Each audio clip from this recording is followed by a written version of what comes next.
আসসালামু আলাইকুম। কেমন আছেন সবাই?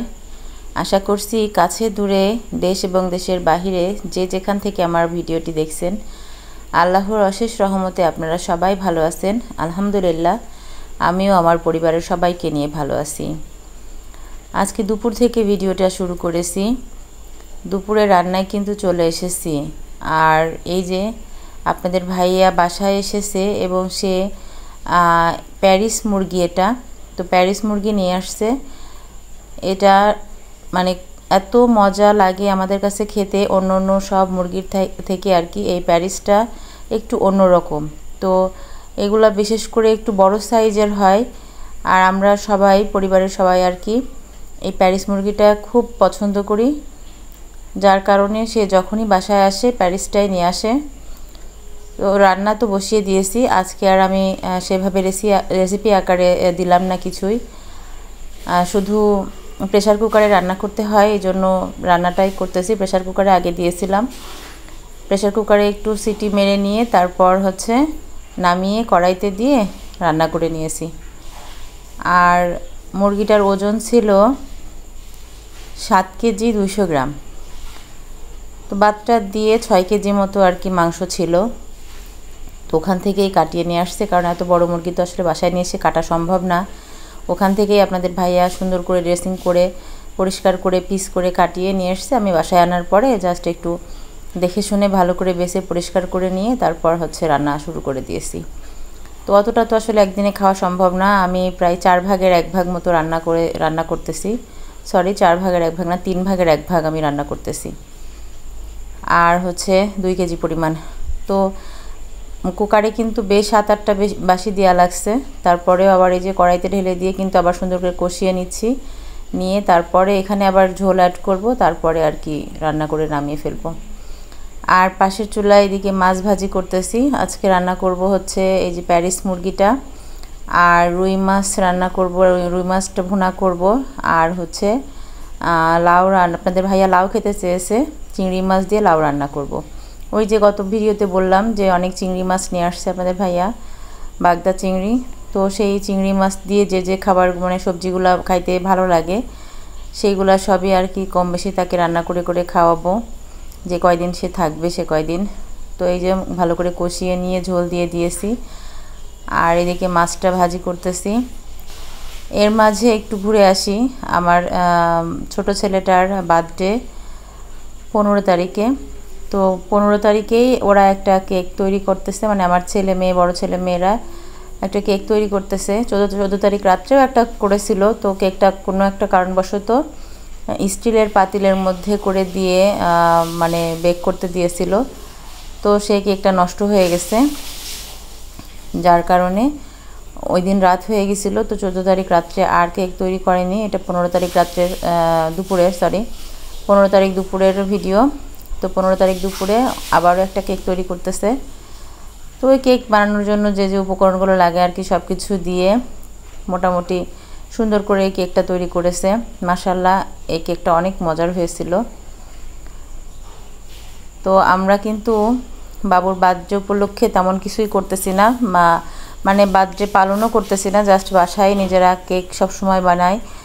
আর এই কারণেই অন্য বাচ্চাদের জন্য আর কি কেক বাসায় তৈরি করা হয়, যার কারণে ওর উপলক্ষেও কেকটা বাসায় তৈরি করে নেওয়া হচ্ছে। জাস্ট এই কেকটাই কাটাকাটি হবে আর কি। আর এই দিন কিন্তু বাবুর বার্থডে উপলক্ষে কোনো অনুষ্ঠান, কোনো মেহমান দাওয়াত করা বা কিছুই করিনি। এক কথায় সত্যি কথা বলতে, আমার বাবুটা যখন হয়েছিল ওর জন্মের সময় অনেক ক্রাইসিস গেছিলো আমাদের পরিবারের উপর দিয়ে, খুব প্রবলেম ছিল।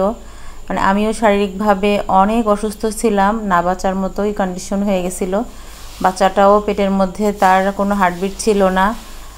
বাচ্চাটা আমার কনসিভ করার আগে দিয়ে করোনা পজিটিভ হয়েছিলাম, 45% ফুসফুস ধরে গেছিলো। তো যার কারণে তার পরপরই আর কি আমি হয়তো বাঁচবো না এমন একটা পরিস্থিতি, তার মধ্যে দিয়ে এই বাচ্চাটা। তো এই কারণে হোক বা অনেক মেডিসিন প্রয়োগ হয়েছিল আমার পরে ওই সময়, সেই কারণে আমি জানি না, উপর আল্লাহ পাক তিনিই ভালো জানেন কেন যে আমি পুরো প্রেগনেন্সির জার্নিটা অনেক কষ্ট করে আর কি পার করেছি।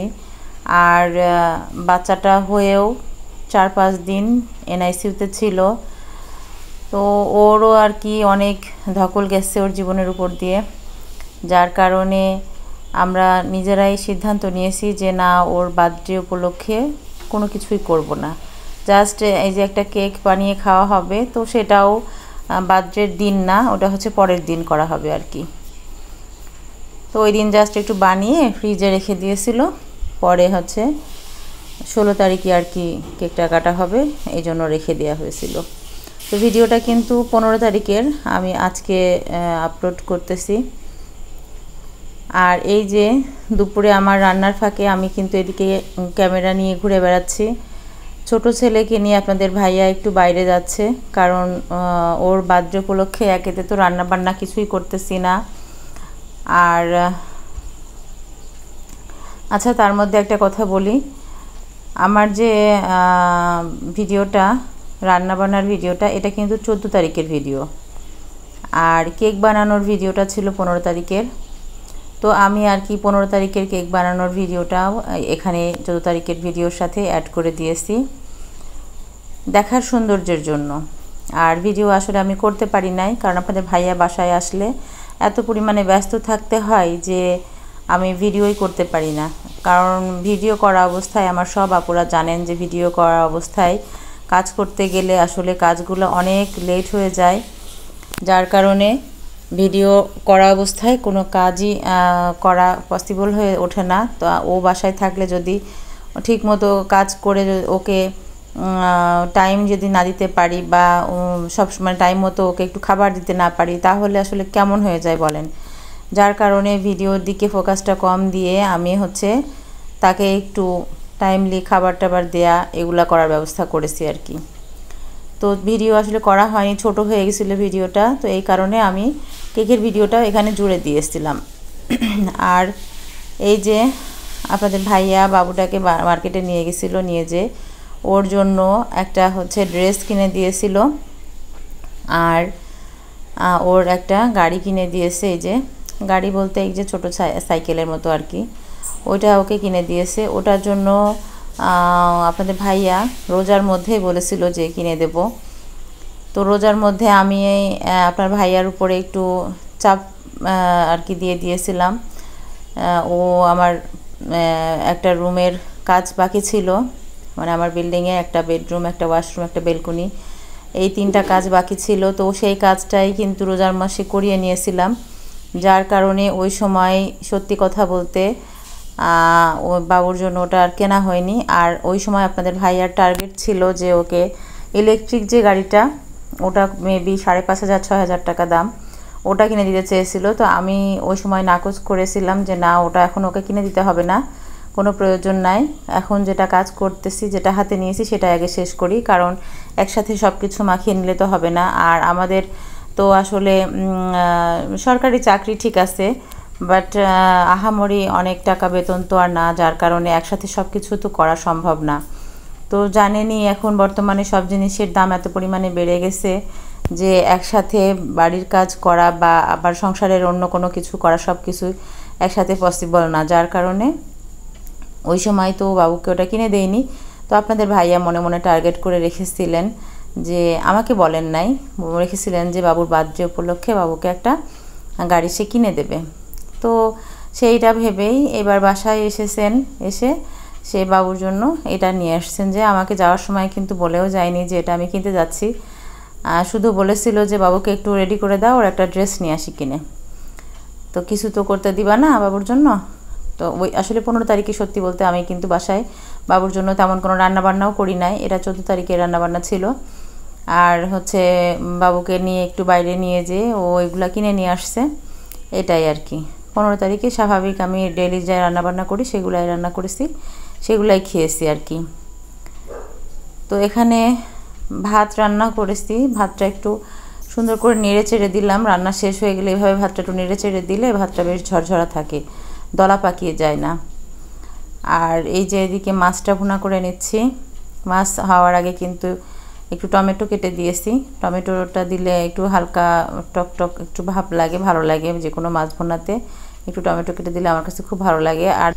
আর ধনিয়া পাতা দিলে তো কোনো কথাই নাই, সেটাও অসম্ভব একটা দারুণ ঘ্রাণ আসে। তো সেটা তো আর এখন সবসময় পাওয়া যায় না, সিজনাল জিনিস। আমি অবশ্যই এবার ফ্রোজেন করতে পারি নাই ধনিয়া পাতা, অনেক কিছুই আমি ফ্রোজেন করি নাই। আর আমার কিন্তু ডিপ ফ্রিজও নাই এক্সট্রা, যার কারণে আমি ফ্রোজেন করতে পারি নাই অনেক কিছুই। তো রান্নাবান্না শেষ করেছি। আর আমি আসলে শারীরিকভাবে খুব অসুস্থ। আজ 2-3 দিন যাবৎ প্রচুর পরিমাণে ভেতরে ভেতরে জ্বর আর হচ্ছে গলা খুসখুস করতেছে, খুব শরীরটা খারাপ লাগছে। তার মধ্যে যশোরে প্রচুর পরিমাণে গরম পড়ে গেল। অনেক মজা করে রান্নাগুলো করেছি এবং আপনাদের ভাইয়া বাসায় আসলে কিন্তু আমরা এভাবে ফ্লোরে ভাত খাই বসে। বেশিরভাগ সময় দেখা যায় যে রুমের ভিতরে এসি দিয়ে রুমটা ঠান্ডা করে নিয়ে তারপরে রুমের ভিতরে ফ্লোরে বসেই ভাতটা খাই, কারণ রুমে তো আর বেডে বসে খাওয়া যায় না। আবার অনেক সময় ঠান্ডা একটু মানে গরম একটু কম থাকলে ডাইনিংয়ে বসে খাওয়া দাওয়া করি। তো ছেলেকে বললাম যে বাবা তুমি একটু ভিডিও করে দাও, যে রান্নাবান্না তো অনেকটা করলাম সেটা ভিডিও করেছি, তো খাওয়ার সময় একটু ভিডিও করো। তো ছেলে একটু ভিডিও করে দিল আর কি। তো আজকে ভিডিওটা এ পর্যন্তই।